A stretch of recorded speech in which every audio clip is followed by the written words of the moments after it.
Hey gays and gals, I'm Chris, aka ChristopherJMUA, and welcome back to my channel. Today we're going to be reviewing, getting our first impressions and a wear test of the #1 Deschanel Revitalizing Foundation and the serum that came along with it. I actually got this as a free sample with the purchase of the foundation, so I'm curious to try the combination, see if they work well together, see how the foundation works, and hope that it lasts all day. Today I'm filming this on St. Patrick's Day. I know this video definitely will not be uploaded on St. Patrick's Day, but we're getting ready to go to the world's shortest St. Patrick's Day parade here in Hot Springs, Arkansas, and I'm so excited to get ready for this. So without further ado, if you'd like to know how the foundation looks, how it applies, how it pairs with all of the other products I have here to pair with it, and how it wears, then stay exactly where you are because we're getting into it right now. My goodness, these are tons of foundations we've been reviewing here on the channel. If you haven't seen the previous foundation reviews, just check out the last video, the video before that, I think even the video before that, and you'll see some more new foundations that just launched and how they look and wear as well. I've only got 2 left to review, and then we move on to the 4 new concealers I have. I feel like when it comes to complexion products, we're definitely gonna be able to figure out which one we like the most. While I go ahead and apply the serum and primer, let's go ahead and talk about the foundation. The #1 Deschanel Revitalizing Foundation is $70, and I got mine from Ulta in store. This is a buildable foundation with a luminous finish. Enriched with red camellia oil and moisturizing ingredients, the formula softens skin and helps protect against environmental aggressors. The complexion appears plump and naturally more beautiful. Day after day, skin takes on a youthful glow. Key ingredients. At the heart of the #1 Deschanel line is the red camellia flower, whose revitalizing powers and extraordinary energy give it perennial youth. Red camellia oil delivers comfort and helps maintain skin's barrier function. Immediately after application, the complexion appears 33% more radiant, with 55% of comfort restored.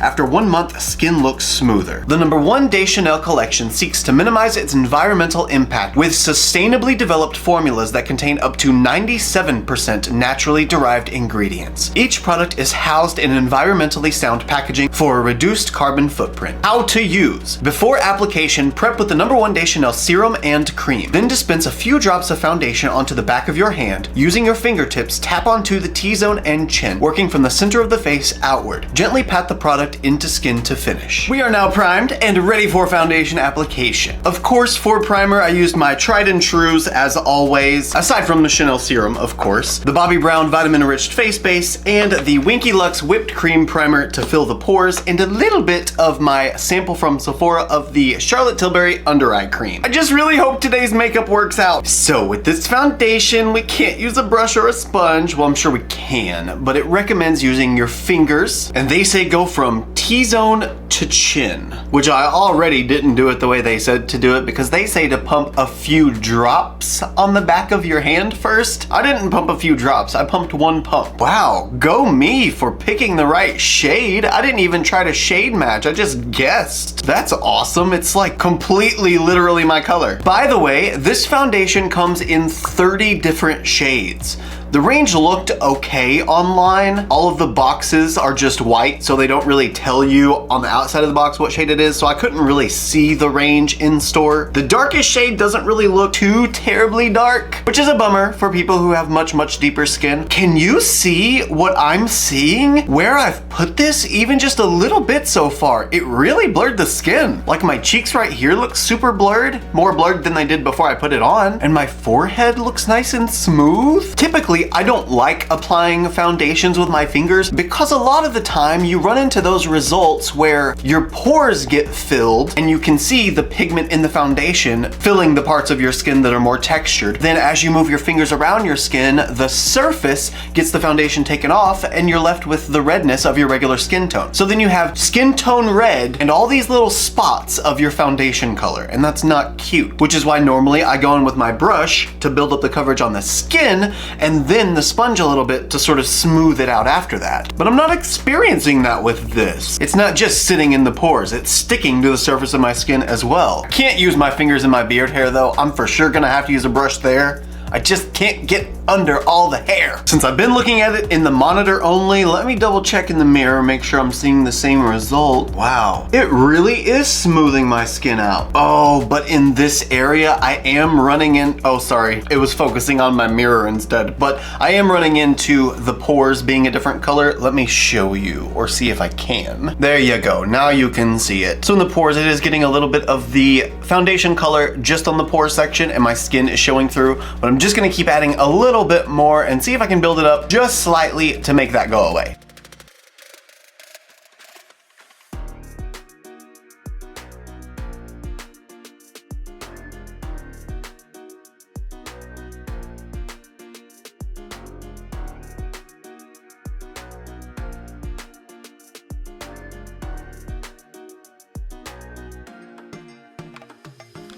Okay, let's double check. That mostly did it, but it still shows a little bit. I guess let me just kind of keep building it up, build it up the rest of the way until I'm actually done with the application and then see what it looks like. I'm definitely noticing the finish of this foundation is very natural, very skin-like, so that claim is 100% true. But on the other side of that, I'm also noticing that the foundation isn't really thick enough to fill very much. You can sort of see on the side of my nose, the pores there are usually bigger than anywhere else on my face, and I didn't use a whole lot of pore filling primers so I could see how pore filling the foundation was, and obviously it is not. So if you're gonna use a pore filling primer before this foundation, definitely fill your pores all the way to prepare for the foundation application, because I just don't think you're gonna get a lot of filling out of this. But for these smaller areas like my forehead where my pores aren't really big, as well as the outer portions of my cheeks, sort of the outside of here because the pores are larger right here in the center, everything is getting filled and looks a lot smoother on those areas. Just for the sake of trying it, I'm gonna use a foundation brush just a little bit, but I'm mainly just going to use it on the outer edges of my face since I used my fingers on the T-zone and sort of pulled everything out from that point. I just wanna get a little bit more coverage sort of around my beard area, my neck definitely, and then we'll see how much we can build it on those specific parts of the skin that we need more coverage. Using my second pump now,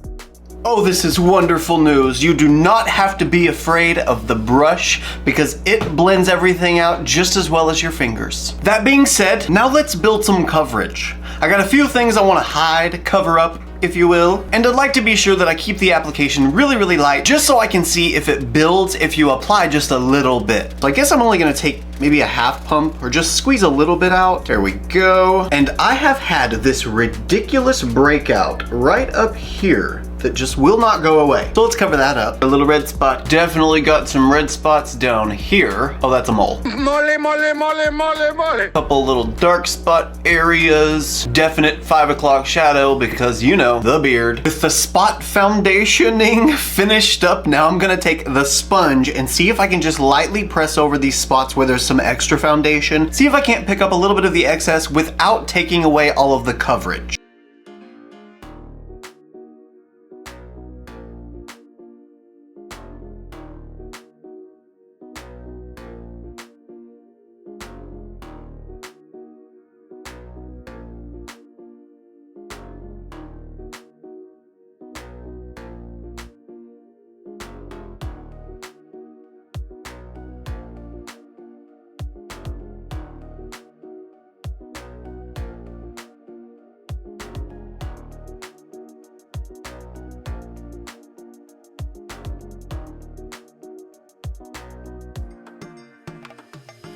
Okay, sponge is not the greatest idea. Let me show you. As soon as I took the sponge on this area and this area, it took all the foundation off of this little circle area and left it with the pores filled with foundation, but no foundation on the surface of the skin. So with the sponge, I'd say don't use it on those surfaces of your skin that you know are really taut, like this area. It's a very, very flat area. There's no real plumpness to the skin, if you get what I mean. Kind of like the nose. So maybe stay away from the sponge on those parts of your face and just stick with a brush in those areas or your fingers in those areas, which I'm about to do. I'm gonna take a little more foundation, but not even a pump. I'm literally just getting the color out onto my finger, and that's what I'm gonna take and put right here and here again, and just blend it. At this current state of my face, we've got all the foundation applied everywhere. I don't think I'm applying any more or building any more. I'm pretty comfortable with the way this looks, and even more comfortable with the finish. As you can see, coverage-wise, we definitely don't have the fullest of coverage. This one I would probably put at a light medium, leaning on the light side rather than the medium side. This really isn't gonna cover much of anything except for your basic discoloration. I don't think it's gonna give you any benefits for dark spots, but over time, since there is essentially skincare in the foundation, it should help with dark spots as you continue to use it. So really, you won't even need the coverage if you just keep using the foundation, is what it sounds like they're saying. I'm gonna go ahead and move on to the rest of my face makeup. As you guys know, I always use creams and products so we can test out both types with the foundation, make sure they work equally. And the products I'm gonna be using today during the time lapse are the NYX Bare With Me Concealer Serum in the shade Vanilla, using the Laura Mercier Loose Translucent Setting Powder, the IT Cosmetics Bye Bye Pores Pressed Powder, the Patrick Ta For Face She's Sculpted Bronzer Duo, 1 cream, 1 powder, using both of them. For blush, got the ColourPop Blush Sticks in the shade Dash Zero. Powder blush is from Milani. This is the Luminoso Baked Powder Blush. Then cream highlighter is yet again ColourPop. It's the Light Stick, and this one is in the shade Star Bright. And then finally, powder highlighter is the Jeffree Star Cosmetics Extreme Frost in the shade Stripper Magic. St. Patrick's Day, I gotta use a greenish highlighter. And without further ado, let's get to fast forwarding.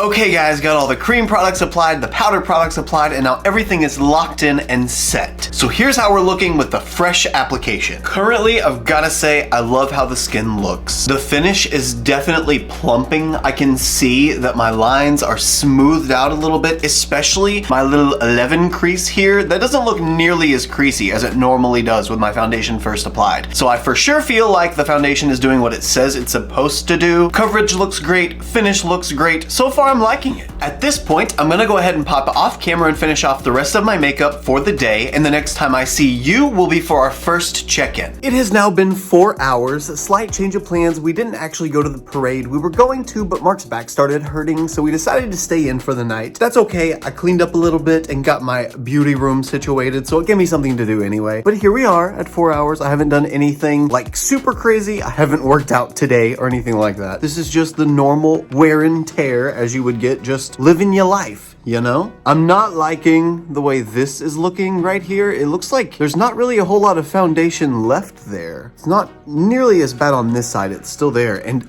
I've been noticing throughout the day, this transfers very, very easily. It rubs off very easily.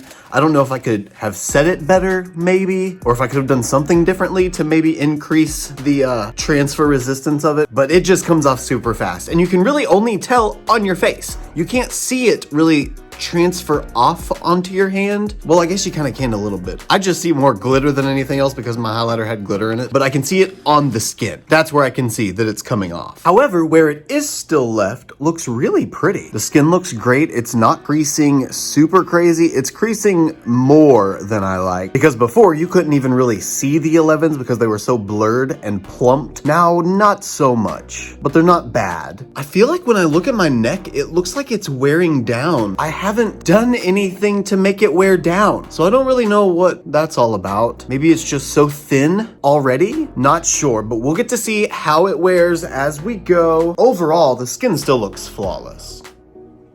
We have now arrived at the 7.5 hour mark. I haven't really been doing much, just kind of chilling. Mark and I played some Minecraft for a little while. Then we started watching Ozark again, so that's what we've been doing for the past 3 hours. Now let's see how this foundation has kept up with me watching TV. I'm so creasy on my 11. Oh no. Let me zoom you in. Yeah, creasing is definitely pretty intense comparatively, but it's strange because usually the cracks themselves, this sounds so weird to talk about, but the cracks themselves are usually a little bit wider as they go down, and it seems like the skin around them are plumped more now, so it kind of thins down the line itself, if that makes any sense. It's still creasing, it's just creasing a thinner line, and I don't experience that with other foundations most of the time. The finish on my jaw is still very natural looking. It looks like skin. It's a little more dewy than it was, but it's not a lot. I don't think it's too shimmery or too shiny or anything. It is sitting kind of funny right here. What I was referring to earlier about the foundation sitting in the pores, it is kind of doing that in this area, and that's probably just kind of the wear and tear throughout the day. Me rolling over, the pillow rubbing my face, my shirt, my hand, different things just touching my skin, making the foundation come off. That is something I'll say that I really don't like about this foundation, is it seems like it transfers really, really easily. I actually want to see on the back of this paper towel, this is the dirty side, but the back is clean, and I want to see how much of this transfers, or if it does. Maybe I'm just crazy and I've been thinking it's transferring. Yeah,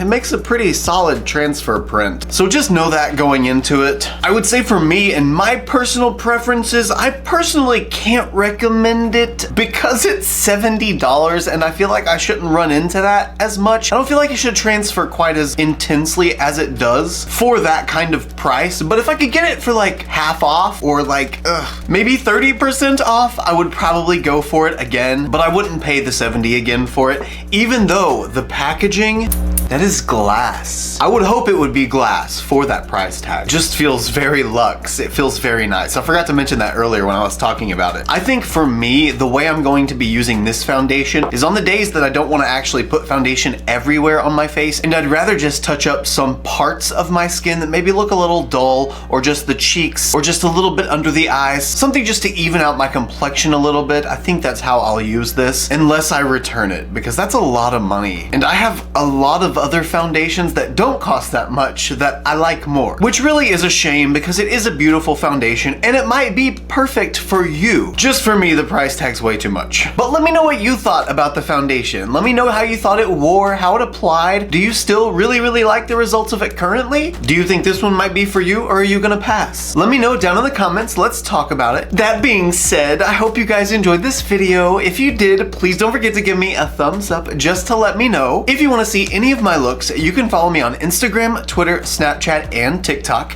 My username is the same for everything. It's just ChristopherJMUA. And if you gain nothing out of this video, if you gain nothing out of any of my videos, then please at least gain this. And that is to always remember and never forget that you are absolutely beautiful. And I love you guys. Bye.